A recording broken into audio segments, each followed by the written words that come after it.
Баршаңызға қайырлы күн. Сіздермен бірге Умида. Бүгін біз күзге дайындалатын боламыз. Ыстық қайнап тұрған суымызға банкамыздың крышкасын және банкамызды стерилизовать етіп аламыз. Дайын болған банкамызға ішіне сарымсақ, қара бұрыш және желкек жапырағын салатын боламыз.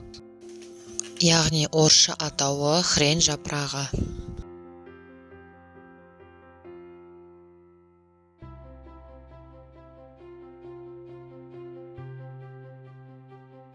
Сосын оның үстінен осылай қиярымызды біркелкі етіп тіземіз. Ретпен салсаңыз, банкаңызға біраз қияр сиятын болады.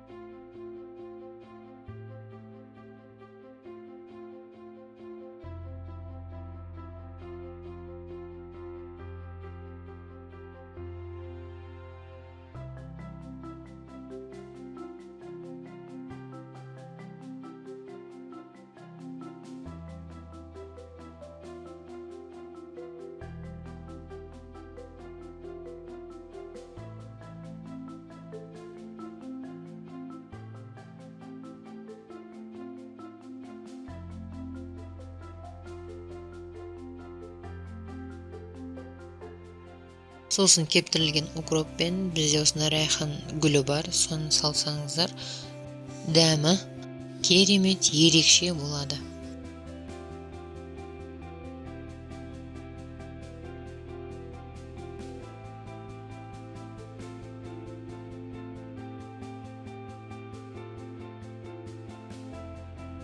Мұнда көріп тұрғандарыңыздай банкамыздың ішінде қиярларымыз кесілген. Яғни үлкен-үлкенде болып кетсе, банкаға сыймаған жағдайда дәл осылай турап салсаңыздар да болады. Ештеңе етпейді. Заты ертең қыста ашқан кезіңізде турауыңызға да, былай алып жегенге де ыңғайлы. Сосын осының үстінен бәрінен ыстық қайнап тұрған суды құйып, 15-20 минутқа қойып тындырып аламыз.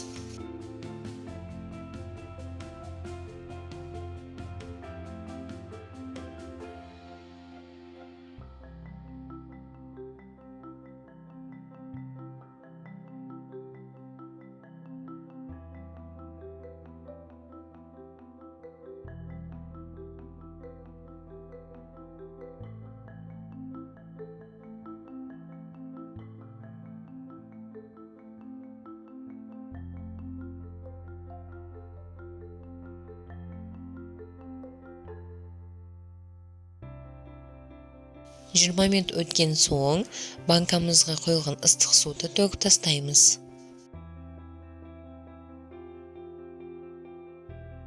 Бізде банкамыз 2 литр болған соң 2 үлкен қасықта тұз салатын боламыз.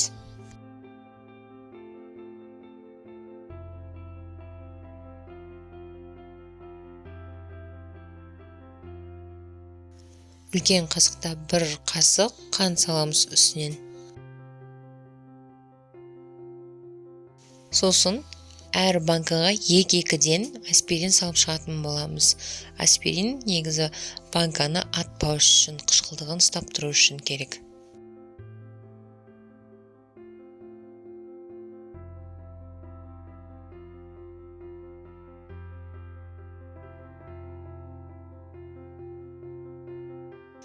Банкамыз дайын болған соң, үстінен осылай қайнап тұрған ыстық суымызды құйып, крышкасын жауып тастаймыз.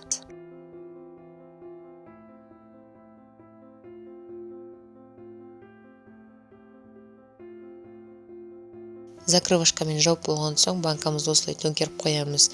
Бір жағынан ауасы жоғары қарай шығады, екінші жағынан крышкамыз дұрыс жауылды ма, жауылмады ма деген мақсатта.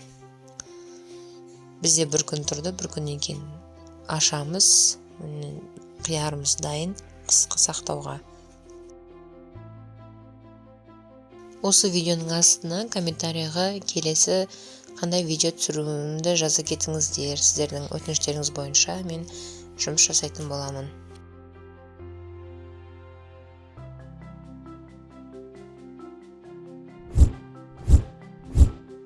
Каналыма тіркеліп лайк басуды ұмытпаңыздар. Келесі кездескенше сау болыңыздар. Рахмет.